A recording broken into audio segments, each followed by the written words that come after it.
नवीन जी, आजकल लोगों में खून की कमी बहुत ज़्यादा देखने को मिल रही है।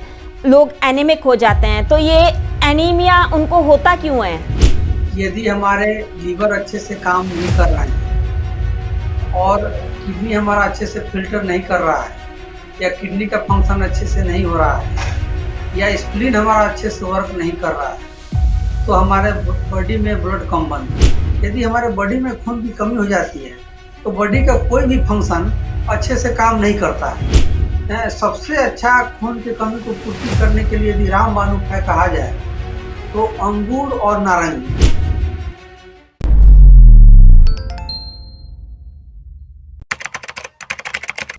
नमस्कार, D5 चैनल हिंदी देख रहे दर्शकों का मैं वंदना स्वागत करती हूँ। आज मेरे साथ एक बार फिर जुड़े हैं वरिष्ठ प्राकृतिक चिकित्सक नवीन कुमार जी। नवीन जी, आपका बहुत बहुत स्वागत है हमारे इस प्रोग्राम में। आपका भी मेरी तरफ से बहुत बहुत स्वागत।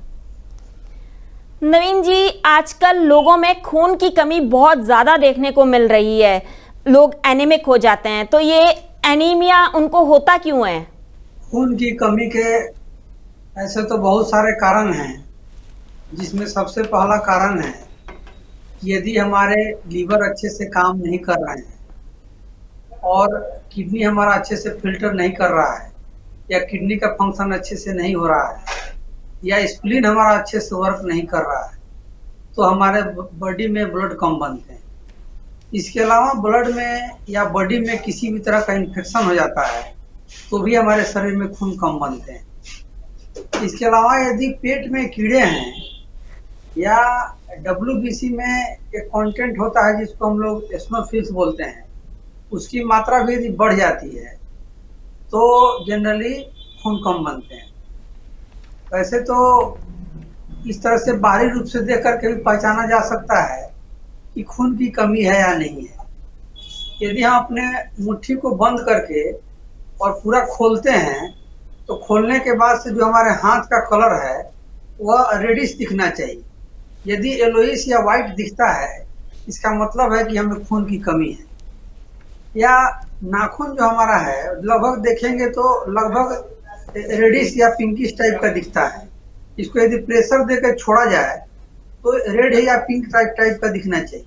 या यदि व्हाइट कलर में दिखे या पीला कलर में दिखे, इसका मतलब है कि खून की कमी है। या चलने के समय में श्वास फूलता है, तो खून कमी के लक्षण हो सकते हैं। या किसी व्यक्ति में सूजन की समस्या हो रही है या संपूर्ण शरीर या पैर में सूजन आ रहा है, तो वह भी एक खून की कमी का लक्षण होता है। खून की कमी होने पर और भी क्या कोई बीमारियां हो सकती हैं? खून की कमी होने से बहुत तरह के गंभीर बीमारियां हो जाती हैं। यदि किसी पेशेंट को ब्लीडिंग हो रहा है, जनरली महिलाओं को मेनोरेजिया की समस्या हो जाती है, जिसमें ओवर ब्लीडिंग होती है। या किसी के बॉडी में प्लेटलेट कम है, उस कंडीशन में भी ब्लीडिंग हो जाती है। या पाइल्स की समस्या के पेशेंट को भी एक्सेस ब्लीडिंग की वजह से खून की कमी हो जाती है। खून हमारे बॉडी में एक तरह से पावर हाउस ऑफ एनर्जी के रूप में काम करता है। यदि हमारे बॉडी में खून की कमी हो जाती है, तो बॉडी का कोई भी फंक्शन अच्छे से काम नहीं करता है और जो हमारा ब्लड एनर्जी के फ्लो को पूरे शरीर में ट्रांसपोर्टेशन के रूप में काम करता है। यदि ब्लड ही हमारे बॉडी में अच्छे से नहीं काम करें, तो जितने भी हमारे बॉडी के ऑर्गन हैं वह अपना काम अच्छे से नहीं करते हैं, जिसके कारण बहुत सारी गंभीर बीमारियां हो सकती हैं या हो जाती हैं। खून की कमी को कैसे दूर किया जा सकता है? वैसे तो खून की कमी को दूर करने के लिए बड़ा अच्छा उपाय प्राकृतिक चिकित्सा में है, लेकिन इसके लिए हम तरह तरह की दवाओं का सेवन करते हैं, जिससे खून की पूर्ति उतने अच्छे से नहीं हो पाती। सबसे अच्छा खून की कमी को पूर्ति करने के लिए यदि रामबाण उपाय कहा जाए, तो अंगूर और नारंगी। यदि आधा आधा किलो नारंगी एक टाइम में, फिर 1.5 से 2 घंटे बाद आधा किलो अंगूर एक टाइम में, इसी तरह से अल्टरनेट करके यदि सेवन किया जाए, तो 1 हफ्ते में ही हमको जितने हेमोग्लोबिन की आवश्यकता होती है उसकी पूर्ति हो जाती है। खासकर प्रेगनेंसी के समय में या कोई गंभीर बीमारी हो जाती है, उस कंडीशन में हीमोग्लोबिन कम हो जाता है, जिसकी वजह से इसका बुरा प्रभाव यदि प्रेग्नेंट महिलाएं हैं तो बच्चों पर भी इसका असर पड़ जाता है। या कोई वैसे पेशेंट गंभीर बीमारी के पेशेंट हैं तो उनको और गंभीर बीमारी हो जाती है। तो सबसे अच्छा है कि इसकी पूर्ति अंगूर और नारंगी से किया जाए। इसके अलावा अनार या बेदाना से भी खून की कमी की पूर्ति हो जाती है।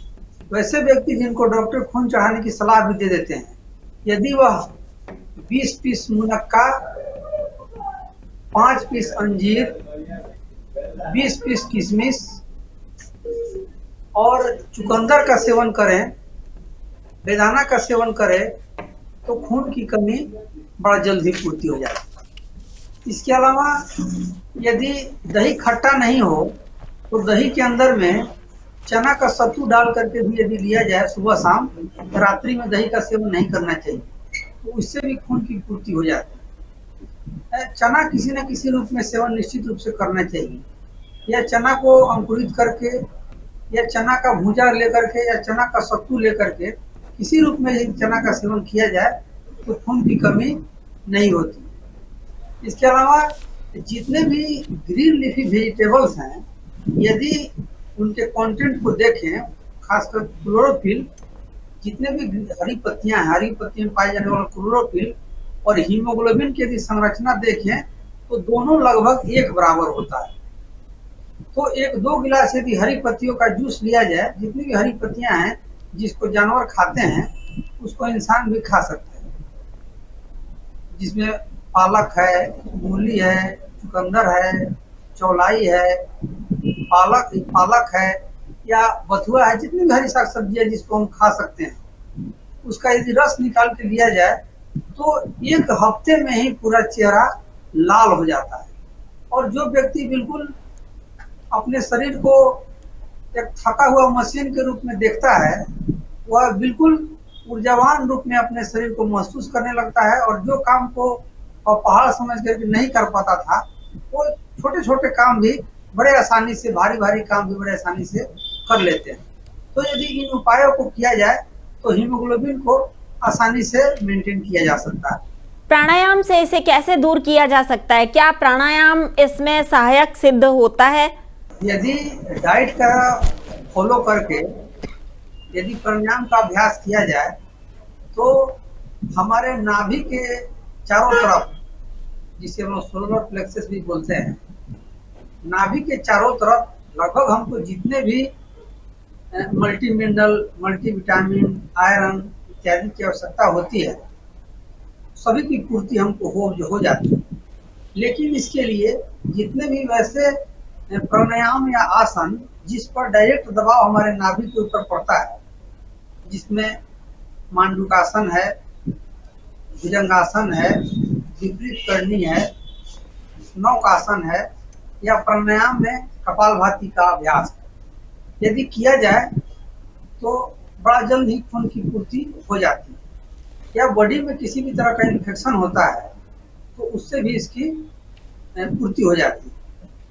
यदि बात करें डाइट कंट्रोल की, तो टमाटर भी खून बढ़ाने में बड़ा अच्छा भूमिका निभाता है। इसके अलावा शहद जो है, जिस भी ग्रुप का ब्लड हो, यदि उसको लिया जाए तो उसी ग्रुप का ब्लड बनाने में शहद भी बड़ा अच्छा भूमिका निभाता है। तो डाइट कंट्रोल के साथ ये साधारण उपाय किए जाए तो हम बिल्कुल खून की कमी से कभी जूझ नहीं सकते। इसके अलावा बर्तन में, खासकर कढ़ाई के रूप में, हम लोगों को लोहे की बनी हुई कढ़ाई के में सब्जियों का या साग का सेवन करना चाहिए। इससे भी हीमोग्लोबिन की पूर्ति होती है और आयरन की पूर्ति होती है।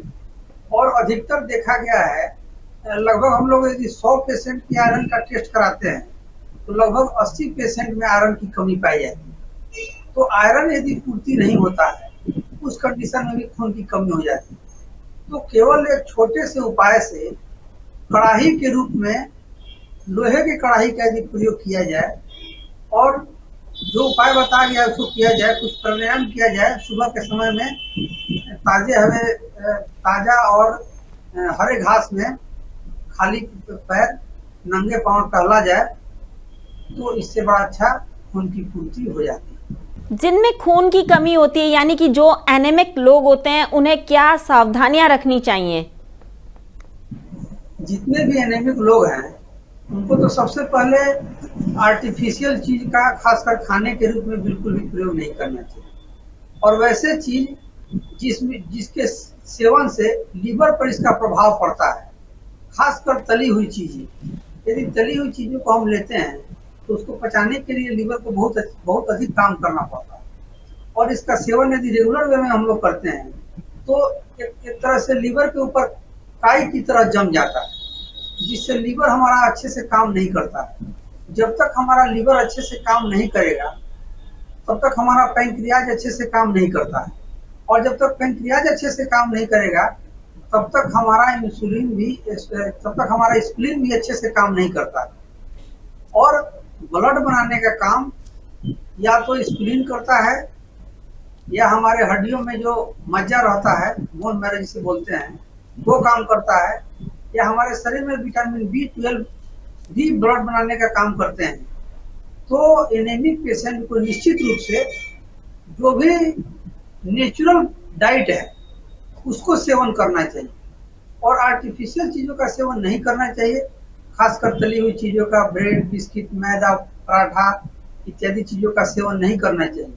और भूल करके भी ठंडी चीजों का सेवन तो बिल्कुल भी नहीं करना चाहिए, क्योंकि फ्रिज में रखी हुई चीजें, ठंडी चीजें, पेप्सी, लिम्का, कोल्ड ड्रिंक्स हमारे डाइजेशन को ही स्लो कर देता है।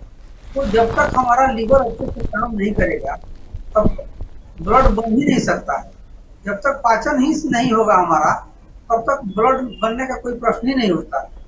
इसलिए एनीमिक लोगों को निश्चित रूप से ध्यान रखना चाहिए कि आर्टिफिशियल चीजों का सेवन नहीं करना चाहिए, तली हुई चीजों का सेवन अधिक नहीं करना चाहिए और निश्चित रूप से ताजे हरे फल, साग सब्जियों का सेवन करना चाहिए। और जितना अधिक से अधिक हो प्रतिदिन के अपने भोजन में सलाद का सेवन निश्चित रूप से करना चाहिए, जिसमें गाजर, मूली, टमाटर, चुकंदर, प्याज होना चाहिए। सुबह के समय में या शाम के समय में कम से कम एक बार शहद का सेवन जरूर करना चाहिए, या पानी में मिक्स करके भी शहद लिया जा सकता है, या अपने रोटी के साथ, चावल के साथ भी शहद का सेवन किया जा सकता है। गुड़ भी हीमोग्लोबिन बनाने में बड़ा अच्छा काम करता है।